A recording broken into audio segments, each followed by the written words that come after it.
Bienvenidos amigos y hermanos a una nueva clase de escuela dominical titulada Los hijos de la promesa. Mi nombre es Pedro Ventura y soy superintendente de escuela dominical, certificado y acreditado por el Concilio de las Asambleas de Dios.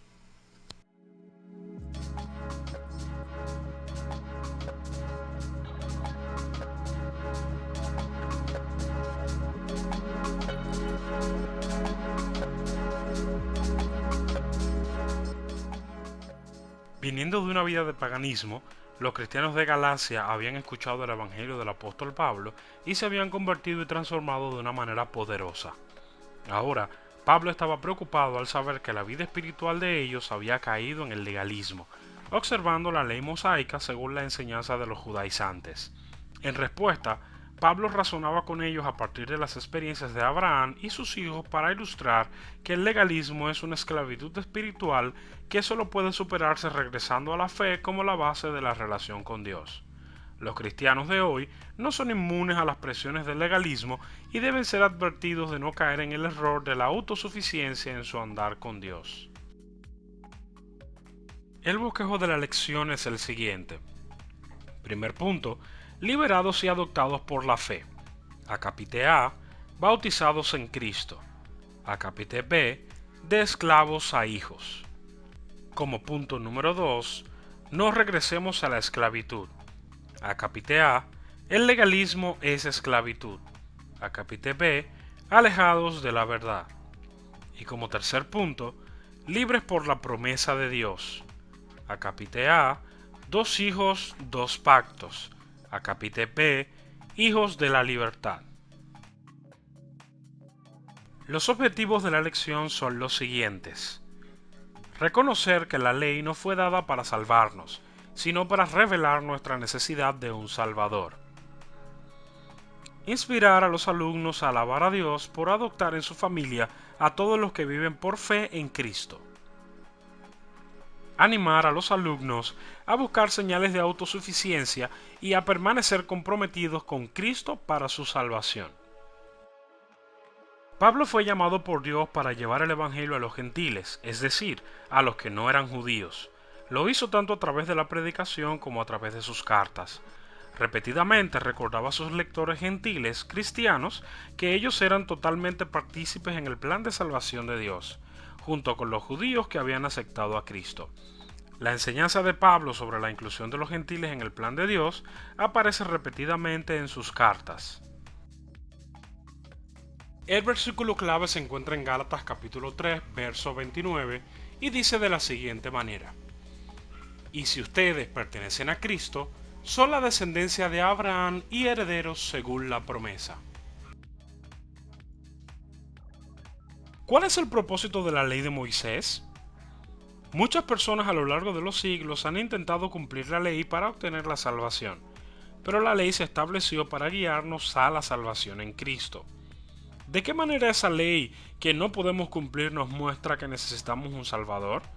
La ley expone nuestra pecaminosidad y por lo tanto nuestra necesidad de un Salvador. De inmediato vamos al desarrollo de nuestro primer punto, liberados y adoptados por la fe. Acápite A, bautizados en Cristo. Para ello vamos a considerar el libro de Gálatas capítulo 3 de los versos 23 al 29. Antes de venir esta fe, la ley nos tenía presos, encerrados hasta que la fe se revelara. Así que la ley vino a ser nuestro guía encargado de conducirnos a Cristo para que fuéramos justificados por la fe.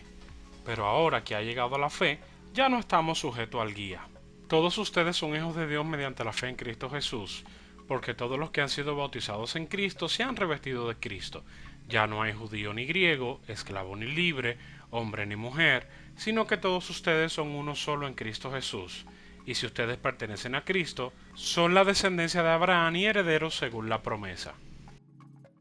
Dios dio la ley para instruir a su pueblo respecto al pecado y para revelar su necesidad de un Salvador. La ley nunca tuvo el propósito de servir como un medio de salvación. Más bien, la ley vino a ser nuestro guía encargado de conducirnos a Cristo, para que fuéramos justificados por la fe. Después de la muerte y de la resurrección de Cristo, la ley ya no sería nuestro guía. El término griego traducido como guía, tanto para griegos como para romanos, se refiere a un esclavo a quien se le encomendaba la formación del hijo del dueño de los esclavos. La tarea de ese sirviente era enseñar al joven el comportamiento correcto y aplicar el castigo cuando fuera necesario, hasta que tuviera alrededor de 16 años. La fe en Cristo lleva a la persona a una relación padre e hijo con Dios. Al creer, quien se vuelve a Cristo se identifica públicamente con Él en el bautismo en agua. Así muestra su compromiso de vivir una vida que refleje el carácter de Cristo y la transformación en su vida por la fe. Todas las personas pueden ser parte de la familia de Dios. Las murallas de etnicidad, judío o gentil, nivel social, esclavo o libre, y género, masculino o femenino, son destruidas en el Hijo.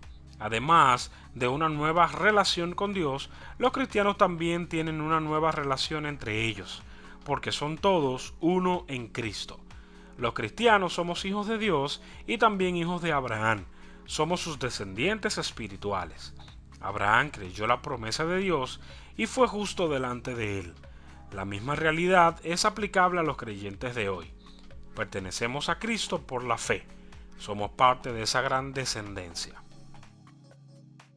Pablo escribió que aquellos que han sido bautizados en Cristo se han vestido de Cristo. ¿Por qué es importante que los cristianos sean bautizados en agua? ¿Qué muros dividen a los creyentes hoy y cómo podemos derribarlos? De inmediato vamos al desarrollo de la cápite B, de esclavos a hijos. Para ello vamos a considerar el libro de Gálatas capítulo 4, de los versos del 1 al 7. A fin de que fuéramos adoptados como hijos, ustedes ya son hijos. Dios ha enviado a nuestros corazones el espíritu de su Hijo que clama, Abba, Padre. Así que ya no eres esclavo sino hijo, y como eres hijo, Dios te ha hecho también heredero. En otras palabras, mientras el heredero es menor de edad, en nada se diferencia de un esclavo, a pesar de ser dueño de todo. Al contrario, está bajo el cuidado de tutores y administradores hasta la fecha fijada por su padre. Así también nosotros, cuando éramos menores, estábamos esclavizados por los principios de este mundo, pero cuando se cumplió el plazo, Dios envió a su Hijo, nacido de una mujer, nacido bajo la ley, para rescatar a los que estaban bajo la ley. Pablo describió el periodo de la ley como la infancia del pueblo de Dios. Aunque Dios tenía una gran herencia espiritual para ellos, bajo la tutela de la ley, serían como un esclavo. Estos versículos describen una ilustración similar a Gálatas capítulo 3, de los versos 23 al 29. Según la ley romana, un heredero que perdía a sus padres era puesto bajo un tutor hasta los 14 años, a pesar de ser el heredero de los bienes de sus padres. Pablo enseguida habla del momento en que la herencia comienza a definirse.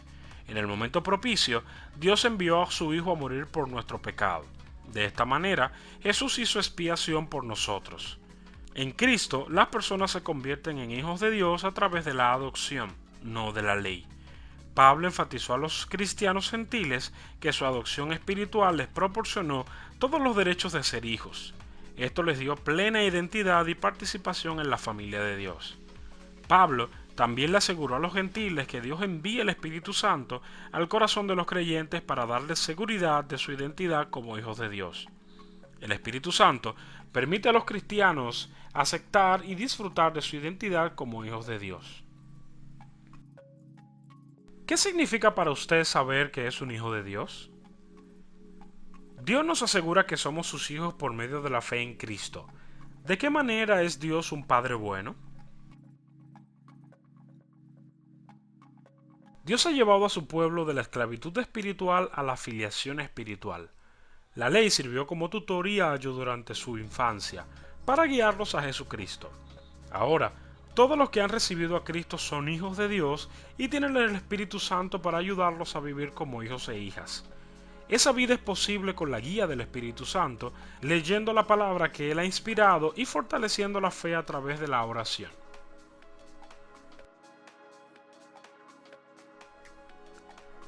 Vamos al desarrollo del punto número 2.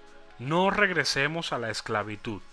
A capítulo A, el legalismo es esclavitud. Para ello vamos a considerar el libro de Gálatas capítulo 4 de los versos 8 al 16. Antes, cuando no conocían a Dios, ustedes eran esclavos de los que en realidad no son dioses. Pero ahora que conocen a Dios, o más bien que Dios los conoce a ustedes, ¿cómo es que quieren regresar a esos principios ineficaces y sin valor? ¿Quieren volver a ser esclavos de ellos?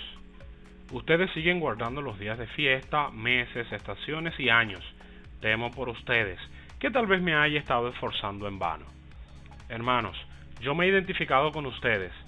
Les suplico que ahora se identifiquen conmigo. No es que me hayan ofendido en algo, como bien saben, la primera vez que les prediqué el Evangelio fue debido a una enfermedad. Y aunque esta fue por una prueba para ustedes, no me trataron con desprecio ni desdén. Al contrario, me recibieron como a un ángel de Dios, como si se tratara de Cristo Jesús. Pues bien, ¿qué pasó con todo ese entusiasmo? Me consta que, de haberle sido posible, se habrían sacado los propios ojos para dármelos, y ahora resulta que por decirles la verdad me he vuelto su enemigo. Antes de que los creyentes gálatas recibieran el Evangelio, eran esclavos, pues no conociendo a Dios, servían a los que por naturaleza no son dioses. Adoraban dioses falsos o ídolos. Ahora que eran conocidos por Dios, Pablo les pregunta por qué se sometieron al legalismo, esclavizándose otra vez, una referencia a la esclavitud espiritual. La evidencia de su sujeción era su observancia de los días y festividades especiales del calendario judío. Tales observancias eran muy importantes para los judaizantes. Esto era irónico, ya que los gálatas vinieron a Cristo de un origen no judío. Su cambio a la ley hizo que Pablo temiera que su labor con el fin de traerlos a Cristo hubiera sido en vano. Pablo les recordó a los gálatas las circunstancias en que ellos lo habían conocido. Algún tipo de enfermedad que aquejaba a Pablo lo había movido a predicarles el Evangelio. Algunos creen que esto posiblemente se refiere al aguijón en la carne de Pablo. Posiblemente tuvo que postergar sus viajes. Aunque la enfermedad de Pablo había presentado un inconveniente para los gálatas, ellos no lo despreciaron ni lo desecharon. Más bien, le dieron una bienvenida grande y jubilosa. Él llegó a la conclusión de que habrían sacrificado sus propios ojos por él. Debido a este versículo, algunos comentaristas creen que el aguijón en la carne de Pablo tenía que ver con su problema con la vista. Después de rememorar el amor de ellos por él, Pablo pregunta: ¿me he hecho pues vuestro enemigo por decirles la verdad?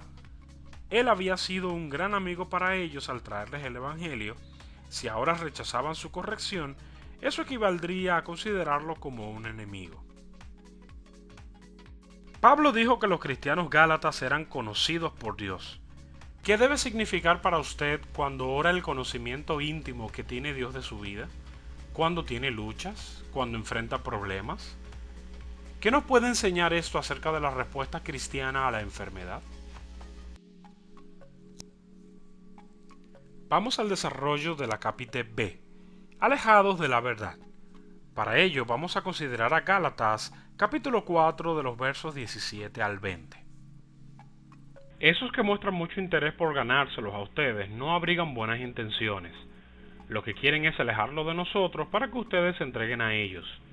Está bien mostrar interés con tal de que ese interés sea bien intencionado y constante y que no se manifieste solo cuando yo estoy con ustedes.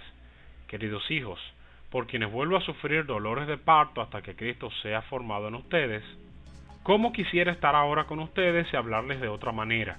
Porque lo que están haciendo me tiene perplejo. Los falsos maestros pusieron a prueba el vínculo que Pablo tenía con los cristianos gálatas. Sin embargo, el apóstol reconoció el celo de estos judaizantes. Lamentablemente, la intensidad de su propósito estaba dirigida a alejar a los gálatas de Pablo y del mensaje de que la salvación es solo por la fe. El amor y la preocupación de Pablo por sus gentiles convertidos lo conmovían y usó la ilustración del alumbramiento para describir su esfuerzo por la fe de los nuevos creyentes. Al afirmar que él volvía a sufrir dolores de parto por ellos, indica que consideraba que sus esfuerzos evangelísticos eran como dar a luz. Ahora se preguntaba si debía someterse nuevamente al parto espiritual y ser usado por Dios para guiarlos nuevamente a la verdad de la justificación solo por fe. La digresión de los gálatas al legalismo causó frustración en Pablo por no poder estar allí en persona para ayudarlos. Desde la distancia, solo podía responder con un tono de reprensión ante los informes que recibía. Estaba perplejo y asombrado de que se hubieran alejado de la verdad. ¿Cuáles son algunas maneras en que los falsos maestros pueden alejar a los creyentes de los maestros y las enseñanzas bíblicas sólidas de hoy? ¿Cómo pueden las imágenes de la maternidad ayudarnos a comprender mejor lo que significa evangelizar y discipular a un nuevo creyente? Pablo dijo que Dios conocía a los Gálatas. La verdad es que Él conoce la condición del corazón de cada persona. Él sabe si un hombre o una mujer está confiando en su gracia divina o confiando en sus propias obras para presentarse ante Él y recibir su aprobación. También ve el sutil desvío de un creyente de la confianza en Cristo para la salvación por la fe. Pidamos al Señor que nos ayude a reconocer y superar cualquier indicio de dependencia de las obras en nuestra vida cristiana. Vamos al desarrollo del punto número 3, libres por la promesa de Dios. Acápite A, dos hijos, dos pactos. Para ellos vamos a considerar a Gálatas capítulo 4, de los versos 21 al 28. Díganme ustedes, los que quieren estar bajo la ley, ¿por qué no le prestan atención a lo que la ley misma dice? ¿Acaso no está escrito que Abraham tuvo dos hijos, uno de la esclava y otro de la libre? Y de la esclava nació por decisión humana, pero el de la libre nació en cumplimiento de una promesa. Ese relato puede interpretarse en sentido figurado. Estas mujeres representan dos pactos. Uno, que es Agar, procede del monte Sinaí y tiene hijos que nacen para ser esclavos. Agar representa el monte Sinaí en Arabia y corresponde a la actual ciudad de Jerusalén, porque junto con sus hijos vive en esclavitud. Pero la Jerusalén celestial es libre, y esa es nuestra madre, porque está escrito: tú, mujer estéril que nunca has dado a luz, grita de alegría. Tú que nunca tuviste dolores de parto, prorrumpe en gritos de júbilo, porque más hijos que la casada tendrá la desamparada. Ustedes, hermanos, al igual que Isaac, son hijos de la promesa. Pablo vio que para que los cristianos gálatas se liberaran de su dependencia de la ley, tenían que entender la historia del Antiguo Testamento antes de la ley. La promesa de Dios de que su descendencia sería incontable parecía imposible porque Abraham y Sara eran bastante mayores. Entonces, Sara le sugirió a su esposo Abraham que engendrara un hijo con su esclava Agar. Sara vio esto como la única manera de tener una familia. El resultado de este nacimiento natural fue Ismael. Sin embargo, Dios le prometió a Abraham en Génesis 17 del 15 al 19 que sería Sara quien tendría ese hijo, aunque fuera demasiado anciana para dar a luz. El resultado de este nacimiento, por la promesa, fue Isaac.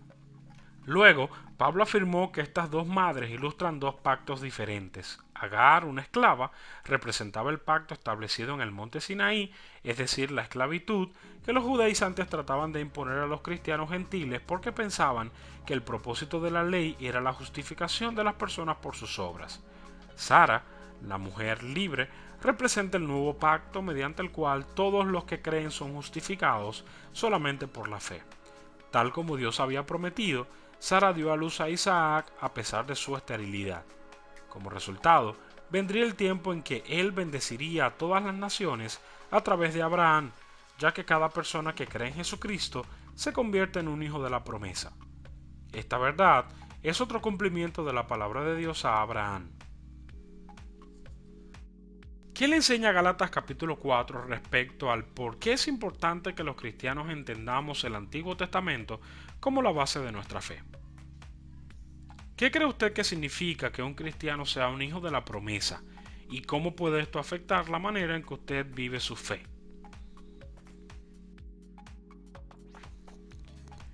Vamos al desarrollo de la capítulo B, hijos de la libertad. Para ello vamos a considerar el libro de Gálatas capítulo 4 de los versos 29 al 31. Y así como en aquel tiempo el hijo nacido por decisión humana persiguió al hijo nacido por el Espíritu, así también sucede ahora. Pero, ¿qué dice la Escritura? Echa de aquí a la esclava y a su hijo. El hijo de la esclava jamás tendrá parte en la herencia con el hijo de la libre. Así que, hermanos, no somos hijos de la esclava, sino de la libre. Génesis capítulo 21 verso 9 registra que durante una celebración para Isaac, Ismael se burló de su hermano menor. Esto era más que rivalidad entre hermanos, era la animosidad de un niño que había nacido según la carne hacia uno nacido según el espíritu.